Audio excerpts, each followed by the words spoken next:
j'étais là tout à l'heure et puis je pense, moi je suis un grand penseur, je ne sais pas beaucoup de choses, et je l'ai revu un tout petit peu plus jeune. Il y a à peu près 34 ans en arrière, on était en face dans le terrain là. C'était une forêt, on avait coupé avec Michel, on avait mis des campings. Puis ici là, c'est une montagne là, et là il y avait une petite maison, enfin une petite baraque. Il y avait une femme. Et puis je réfléchissais à tout ça. On ne se connaissait pas, parce que je vois beaucoup de jeunes qui sont là. Il y en a qui n'étaient pas nés. Hein. Puis aujourd'hui, je les vois dans les réunions. Ils ont des foyers, ils ont des enfants. La vie va vite. Il faut dire la vérité. Elle va vite. Mais elle est courte. Parce que 34 ans en arrière, je me vois là, j'ai dit Seigneur, ça a passé très vite. Hein. Il faut dire la vérité. Il faut du temps pour construire une vie. Il faut du temps pour construire quelque chose. Je pense que là, il a fallu du temps pour construire tout ça. Mais ça va très vite pour plus rien avoir. On peut construire pendant des temps et des temps une vie, et puis en quelques minutes, elle bascule. Mais souvent de fois, elle bascule du mauvais côté. Nous, on voudrait qu'elle bascule du bon côté, mais c'est pas comme ça. La vie n'est pas comme elle veut, comme nous voulons. Elle est la vie. Puis des fois, excusez-moi du mot que j'emploie, on la prend en pleine figure. On ne s'attend pas à ça. Mais il faut subir la vie. Charlot, tout à l'heure, il disait, moi, je m'en sortais. J'aime bien dire cela parce que je suis souvent avec eux. Hein, on fait quelques réunions ensemble. Il disait, moi, je pensais toujours m'en sortir. Et il avait les capacités pour s'en sortir. Et puis, certains de vous pensent comme cela. Lui aussi, il pensait comme cela. Mais un jour, la difficulté n'a pas été comme les autres difficultés. Il y a des difficultés qu'on surmonte facilement. On a assez de force et on a assez intelligent dans notre peuple. On a les capacités de faire cela. Alors on croit que la vie est comme cela et elle est pareille pendant tous ces jours-là. Je m'en sortirai. Mais voilà, quand il y est arrivé cela chez lui, il a vu qu'il n'avait pas les capacités à changer le problème. Mais béni soit Dieu, il y avait quelqu'un qui lui avait parlé de Dieu. Amen. Je voudrais vous dire quelque chose. La moindre des paroles que vous écoutez de l'évangile, elle est comme une semence, elle tombe dans les cœurs. Même que vous ne la voulez pas, elle tombe dans le cœur. Même que tu fermes la porte, elle tombe dans le cœur. Et à un moment bien voulu, à un moment où tu t'attends pas, enfin tu t'attends pas, tu cherches quelque chose. Et là, elle prend sa force, elle prend la forme qu'elle doit prendre. Parce que la Bible déclare que sa parole ne revient pas à lui sans avoir fait l'effet dans les cœurs. Amen. Et nous savons que nos réunions ne sont pas en vain. Même dans la jeunesse. Combien de fois on écoute des témoignages? J'étais petit, j'étais dans la réunion. Mais d'être dans une réunion, la parole tombe dans un cœur. Et puis quand on grandit, elle vient. Et béni soit qui vient. Je regardais la Bible. Donc le frère m'a demandé de prêcher, par contre dimanche. Dans la réunion, moi vous savez, je ne suis pas compliqué. Hein, pour les anciennes qui sont là, je suis ninine. Et je n'ai pas changé. Et je ne changerai pas. Parce que Dieu a voulu que je sois comme ça. Et il m'a appelé comme je suis. Et je prêche comme je prêche. Et puis quand j'ai ouvert la Bible, ce dimanche matin là, j'ai vu ça. Ah, c'est beau ce passage là. Puis j'ai regardé un peu plus haut, c'était tellement simple et enfantin. Il dit, dans Ézéchiel 34, il commence comme ça. Il me conduisit à la porte. C'est quelqu'un qui dit, puis il dit, il m'a conduit à la porte. Puis je réfléchissais, c'est bien que je voudrais être le moyen ce soir, tout simple, de vous amener à la porte de votre cœur. C'est simple ce que je suis en train de vous dire. Mais quelqu'un qui n'appartient pas à Dieu ou qui est parti de Dieu, qu'importe moi. Ou même quelqu'un qui est là. Je t'amène à ta porte parce que ta porte est fermée. Je vois les portes des campings sont fermées. Tout est fermé, à part quand il fait chaud qu'on ouvre la porte. Mais comprenez bien dans le sens que je vous parle. La porte est fermée. Il faut que le propriétaire, je ne me permettrai pas, même qu'on est des voyageurs, même qu'on se connaît, je ne me permettrai pas, où je viendrai, je frapperai. Parce que j'ai un grand respect. Et Dieu a un très grand respect pour vous. Qu'on soit jeune ou qu'on soit âgé, il n'ouvrira jamais la porte sans vous le demander. Alors il dit, il m'amène à la porte, en voulant dire que, allez, je prends l'image, Dieu t'amène à la porte de ton cœur. Et il sait que ton cœur est fermé. Quel que soit ce qui s'est passé, ta porte est fermée. Et la seule possibilité de rentrer, c'est que tu ouvres la porte de ton cœur ce soir. Mais quand on ouvre la porte de notre cœur, il se passe quelque chose. Parce qu'on n'ouvre pas notre porte si on ne s'attend pas à recevoir quelque chose. Je voudrais vous dire quelque chose. N'ouvrez pas la porte de votre cœur si vous ne voulez rien recevoir. Mais si tu veux recevoir quelque chose, ouvre la porte de ton cœur. Parce que Dieu va te faire un plaisir, lui, de rentrer chez toi. Mais pas avec un culot. Dites-moi, hein, on est ensemble, Seigneur, hein, on se connaît bien. Hein. Il n'y a pas plus culotté des fois les personnes. Ils rentrent chez nous, ils sont culottés, ils se prennent de l'eau sans demander, ils prennent du sucre. S'ils n'ouvrent pas les placards du camping, c'est juste. Il y a des culottés comme ça, vous savez, hein. Mais Dieu n'est pas culotté. Il attend que tu lui parles. C'est simple ce que je suis en train de vous dire. C'est enfantin, mais c'est la vérité.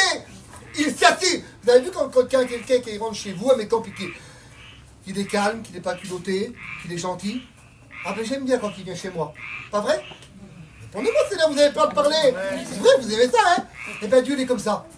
Alors tu ouvres la porte de ton cœur, et puis il rentre. Et puis il s'assit. Et vous allez pourquoi que je dis ça, vous allez comprendre pourquoi.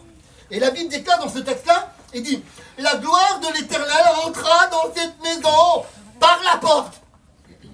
Parce que lui, c'est pas un brigand, c'est pas un voleur. Il rentre pas par le vasistas ou par une fenêtre de derrière. Il rentre quand tu l'ouvres, il rentre par la porte et la gloire de Dieu remplit la maison. Amen. Et c'est ce que nous avons besoin, quelle que soit ta propre vie. Et puis je voudrais vous dire que je parle pour des chrétiens ou pour des personnes qui ne connaissent pas Dieu ou ceux qui ont ralenti, qu'importe. Lui, il veut rentrer chez toi et pour éclairer toute la maison, pour l'éclairer. Tu sais bien que je ne parle pas du camping, je parle de ton cœur. Je voudrais te poser une question. Veux-tu que la gloire de Dieu resplendisse chez toi? Amen. As-tu besoin que la gloire de Dieu rentre chez toi? Amen. Alors je voyais le petit frère, je l'ai vu très jeune. Hein? Un tout petit peu plus maigre et un peu plus petit. Je me rappelle de lui quand on était aux Caraïbes. Je me rappelle de beaucoup de jeunes. Je me rappelle qu'il était toujours à la réunion. Et tout à l'heure, j'ai aimé la prière. Je voudrais bien que ma compagne soit là. C'est ça que tu as dit, mon frère. Ouais. Et bien, par ta fidélité, et bien, ta compagne se convertira. Amen. Et ça, je crois. Parce que quand on laisse rentrer la gloire chez nous, il se passe toujours quelque chose. Alors, la Bible dit que la gloire de Dieu rentre dans la maison. La maison resplendit de lumière, de paix, de joie. Et puis, alors je vais venir à un texte, je regardais ça, je disais ça, donc hier matin, donc je dis ça, parce que j'appuie là-dessus, c'est pour te faire bien comprendre que ce que Dieu m'a donné, il ne me l'a pas donné là parce que je t'ai vu, il me l'a donné à la salle parce qu'il savait que tu allais venir. Est-ce que tu comprends la différence? Tu comprends la différence? J'ai horreur de ça. Écoutez bien, vous allez voir ma femme et vous lui demandez, comme ça vous allez être sûr. J'ai horreur de savoir quelque chose qui se passe dans une réunion ou quelqu'un quelque chose. J'aime mieux que le Saint-Esprit me le dise et que je vous le dis. Parce que là, ce sera l'œuvre de Dieu. Alors donc, ce que je vais te dire là, c'est préparé d'avance. C'est dans mon esprit et je sais ce que je vais dire. Et je ne vais surtout pas changer mon message parce que tu es venu. Pas du tout. Je prêche ce que Dieu a mis sur mon cœur. Et puis dans l'évangile de Matthieu 8, au verset 5, il dit comme ça. Comme Jésus entra à Capernaum. Ça veut dire, Capernaum, ça veut dire consolation. Ah, c'est beau ça, hein, quelqu'un qui vient et puis qui nous aide dans le problème que nous vivons, on en a besoin ça. Vous n'avez pas besoin de quelqu'un qui vienne se mettre à côté de vous là, et puis qui vous transmet des mots qui vous font du bien. Hein. C'est bien, parce qu'on écoute à cette chose qui n'est pas bonne. Donc il arrive à Capernaum. Et puis là, la Bible dit comme ça, un centenier l'aborda. Mais il faut bien se mettre dans le contexte. Cet homme a une vie. C'est un centenier. Il a des hommes à son service. Comme lui, il répond à quelqu'un qui est plus haut que lui, et lui, il a des hommes à son service, donc c'est quelqu'un qui a une place. Il a un nom. On le vénère. On l'admire. Il a un foyer. Il a une maison, si vous voulez mieux. Il a toute une vie complète. Il a construit une vie. Il a fallu du temps. C'est pour ça que je vous ai dit tout à l'heure. Il a fallu du temps pour construire sa vie. Mais on peut construire notre vie avec des bonnes visions. La vision de la terre, c'est de réussir, avoir un nom, avoir toute notre famille autour de nous, aider notre famille, c'est une des bonnes choses, hein, avoir toute la réjouissance du monde, se payer ce que nous avons envie, aller où c'est qu'on a envie, mais il y a un mais. Il y a des hommes d'âge qui vous ont parlé tout à l'heure. Ils avaient certainement plus que moi, que j'aurais eu dans toute ma vie, et peut-être plus que vous. Et à un certain moment, ils ont compris que le monde ne pouvait rien leur donner. Eh bien, ça veut dire ça. Ce centenier-là, il avait quelqu'un qui était attaché. Il l'aimait. C'était son serviteur. C'est un peu particulier quand même. C'est un homme qui a des hommes à son service. Il a un poste, il est respecté, et là il y a un serviteur. Logiquement, il ne doit pas faire attention, mais le serviteur qui était à son service devait être une bonne personne. Parce que pour faire ce qu'il va faire là, il faut aimer la personne. Ça veut dire que, je ne sais pas ce qui s'est passé dans ta vie. Il y a des drames dans une vie. Il y a des situations qu'on n'arrive pas à imaginer, ça nous dépasse. Ça nous trouble dans notre esprit. On ne sait plus comment faire. Alors on essaye avec nos capacités de s'en sortir. Je pense, moi, à cause du texte que je vais vous dire après, que ce centenier-là a essayé d'aller dans beaucoup d'endroits. Parce qu'il avait les moyens. Son serviteur est malade, il a dû aller voir des docteurs de l'époque, avec des remèdes de l'époque. Il a dû parcourir des routes. Mais je pensais, j'ai dit, Seigneur, il a dû avoir beaucoup de refus. Beaucoup de non. Beaucoup non, on ne peut plus rien faire. Non, ça ne changera pas. Non, on ne peut rien faire pour ce cas-là. Va ailleurs. Certainement, cet homme-là, à cause de ce que je vais vous dire là, je comprends qu'il a beaucoup de refus. Je ne sais pas, je ne connais pas l'écart.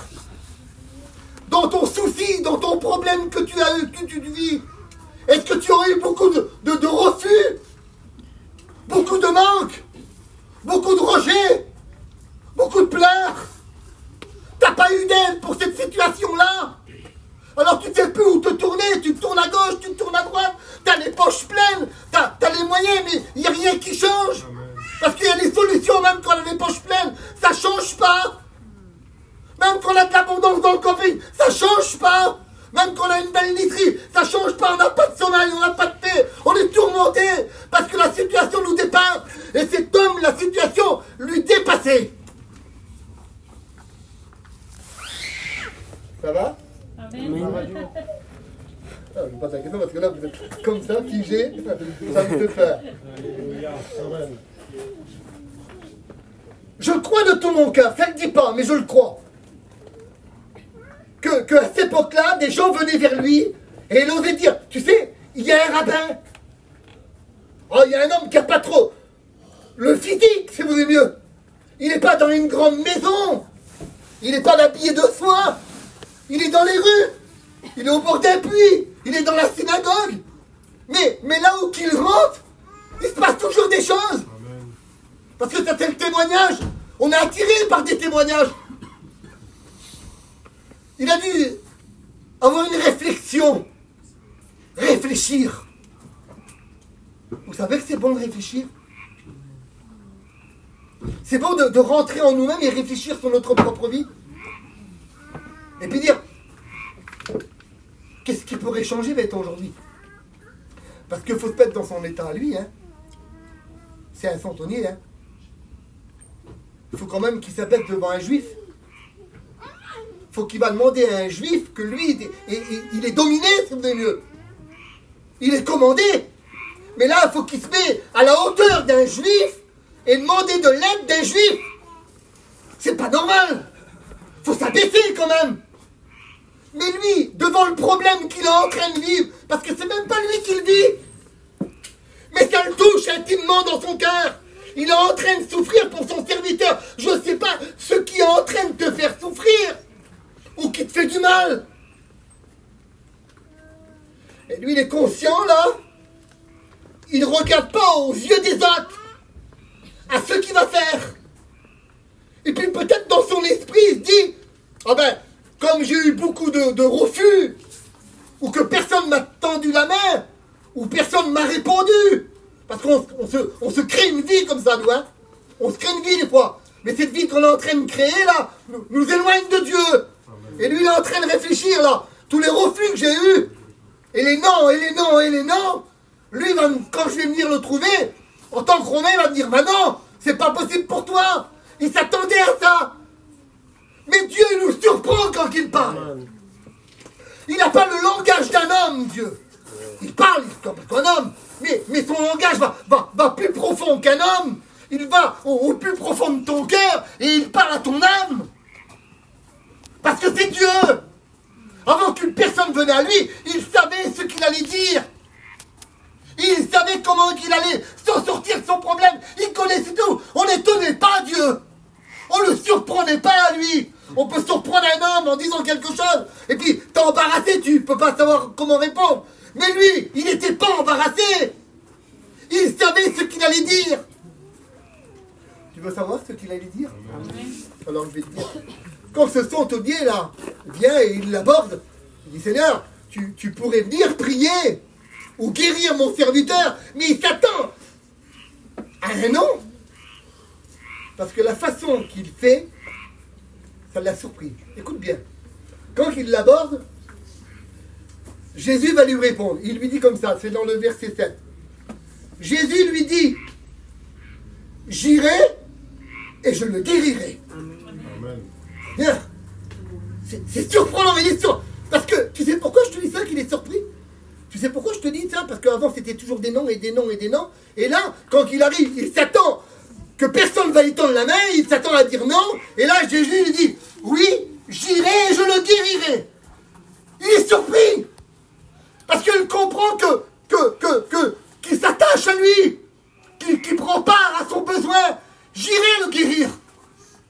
Et quand Jésus lui dit ça, il est surpris. Il comprend qu'il a quelqu'un qui est beaucoup plus grand que lui. Parce qu'il le dit de sa façon. Moi j'ai des soldats, je dis va là-bas, il va là-bas, je dis reviens, il vient. Mais à mon Seigneur, je ne peux pas dire ça. Mais quel mot qu'il a dit, j'irai. Tu sais, ce soir, il peut te dire à toi, j'irai chez toi. Amen. J'irai régler la situation. J'irai changer ta vie. Il est capable de le dire ce soir. Amen. Et puis lui, quand que centenier, il dit ça, quand que Jésus dit ça au centenier, il est choqué. Il est choqué par l'amour qui démane de Jésus. Il surprend. Seigneur, t'es trop grand. Et lui-même, il répondit, Seigneur, je ne suis pas digne que tu viennes chez moi. Je suis un pécheur. Tu peux pas rentrer, t'es trop saint. J'ai trop fait, j'ai trop de misère derrière moi. J'ai trop fait de choses. Il est étonné parce que Jésus lui a dit, j'irai, je le bénirai. Ça ne te surprend pas que Dieu te dit, je veux aller chez toi et te bénir. Malgré ce qui se passe, malgré ce que tu as dit, malgré ce que tu fais, Jésus veut venir chez toi.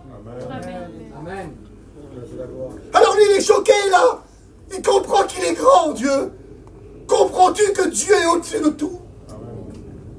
Comprends-tu qu'il peut changer la situation? Il peut laver ta vie, Il peut changer ta vie en un instant. Les choses qui t'attirent, qui sont pas bonnes, qui te font du mal, il te tourne vers un autre côté. Il te tourne vers lui. C'est la vie sainte avec Dieu. la vie de paix et la vie de joie. Seigneur, je ne suis pas digne. Je ne peux pas, Seigneur. Tu ne peux pas rentrer chez moi. Vous savez, ça fait quoi? Alors je t'ai dit que Jésus connaît tout. Écoute bien ce qu'il dit là. Jésus fut dans l'étonnement. Pas étonné. Jésus, comprends bien. Pas l'étonner, tu peux faire n'importe quoi. Tu t'étonneras pas, Jésus. Mais c'est son attitude, sa façon de faire. Il reconnaît en quelques instants, sans avoir la guérison, là, la façon qu'il l'a accueilli, l'amour qui émane de Jésus. Ça y est, il en a assez. Il a compris que Dieu, c'était le Fils de Dieu qu'il avait en face de lui. Parce qu'il a dit, j'irai chez toi. Peut-être que tu as appelé des personnes chez toi et qui n'ont pas venu. Tant pis, je le dis, tu as peut-être appelé des serviteurs et ils n'ont pas venu. Ou ils ont venu chez toi mais ils n'ont pas parlé comme tu voulais. Mais lui, mais lui, c'est autre chose qu'un serviteur. Béni soit Dieu, Seigneur, qu'on est animé par Dieu, qu'on est conduit par Dieu. Mais des fois, ça nous arrive de faire des erreurs. Vous voyez les garçons? On est humains. Des fois, il y a un besoin, on passe à côté, nous. On ne l'a pas vu. À part qu'une révélation de Dieu. Mais ça ne nous arrive pas tous les minutes. On est comme vous, on est des hommes. Mais quand on a la Bible, là, quand on a ça, on est des instruments entre ses mains. Et puis c'est pas nous penser. C'est Dieu qui parle. Et puis là, d'un seul coup, là, il étonne Jésus. Puis Jésus se retourne sur toute la quantité de gens qu'il y avait là. Il dit, je voudrais vous dire, en Israël, je n'ai pas trouvé une si grande foi que cet homme. Seigneur, mais il a animé d'une foi comme ça, parce que pourquoi alors? Parce qu'il a dit, Seigneur, je ne suis pas digne de sculpture. Oui, il a reconnu qu'il était pécheur. Il a de la repentance dans son cœur. Il sait, excusez-moi du mot, il sait qu'il est sale et lui il est propre. Il sait qu'il est vilain et lui il est beau. Quand on reconnaît cela, quel que soit, ça fait 41 ans que je suis avec Dieu. 41 ans. Je demande encore pardon tous les jours. Je suis pas digne. Je me mets à genoux puis je pleure. Pardon, Seigneur. Mais je l'aime. Alors, qu'est-ce qui se passe alors là? Je vais arrêter, hein. Qu'est-ce qui se passe? Et d'un second, Jésus, comme il a honoré sa foi, qu'il l'a étonné, il n'y a pas de doute là. Il dit, va, selon ta foi. Puis quand il arrive chez lui, le centenier, c'est-à-dire son cœur devait battre comme ça. Jamais son cœur a battu comme ça. C'était tellement fort, cette rencontre avec Jésus là. Il est conscient, c'est pas marqué, mais je suis sûr et certain. Il est conscient quand il va rentrer chez lui là, que la gloire de Dieu s'est manifestée. Quand il rentre chez lui, la Bible déclare que son serviteur est guéri. Ce qu'il a demandé à Jésus, il le reçoit chez lui. Trouvez plus beau que ça, vous. Vous allez comprendre quand je parle. Si vous commandez quelque chose au Père Noël, tout dépendra du porte-monnaie du Père Noël. Ouais. Moi, je me rappelle quand j'étais petit, on me donnait... Père Noël, il m'a amené, hein, attendez, avec un petit craie et une petite avion comme ça. Les anciennes, peut-être, ils vont connaître ça. Puis on le remontait avec une petite clé là, puis l'avion faisait ça. Pendant des heures. Et nous, on était là. On est mort. C'est vrai. Hein, aujourd'hui, vous donnez des ordinateurs comme ça avec des enfants et des jeux comme ça. Ah, c'est beau. Mettre de côté, ils ne jouent même pas avec. Hein, bon, je sens mon contexte. Là. Quand il rentre dans la maison, j'avais demandé quelque chose à Jésus. Quelque chose d'impossible. Mais sa foi l'anime. Quand il ouvre la porte, là, Seigneur, j'aurais voulu être là. J'aurais voulu regarder le regard de ce centenier en travers du serviteur. Là. Je ne sais pas, quand il a ouvert la porte, il a pu courir dessus. Il a dû le prendre par le cou, parce que pour faire ce qu'il faisait, il était vraiment attaché. Hein. Il a dû le prendre par le cou, là. Et puis dire merci Seigneur, parce que tu as répondu à ma prière. Amen. Tu ne voudrais pas le faire ce soir? Amen. Ce ne serait pas bien que la gloire de Dieu rentre chez toi? Alors écoute bien. Je vais finir avec le texte. C'est pas la même histoire. Hein. Tu as compris que tout à l'heure, je t'ai parlé de la maison, la gloire de Dieu est rentrée dans la maison, resplendissante. Je t'ai parlé, je t'amène à la porte de ton cœur. Tu comprends? Alors maintenant, écoute bien. C'est le verset plus bas. C'est une autre guérison, mais je vais prendre seulement le début. Jésus se rendit ensuite à la maison. C'était son histoire au centenier, ça. Il est rentré chez lui. Il a eu bénédiction. Et la Bible dit, il se rendit dans une autre maison. Ce ne serait pas ta maison? Amen. Je vous pose une question à tous. Hein. Veux-tu qu'il rentre chez toi? Amen. Veux-tu qu'il se passe la même chose avec le centenier, que tu rentres et que tu reçois ce que tu as demandé à Dieu? Amen, Seigneur. Parce que lui, rappelle-toi de ce mot-là, il est fort. J'irai et je le guérirai. On baisse la tête? On peut tenir ensemble? Seigneur.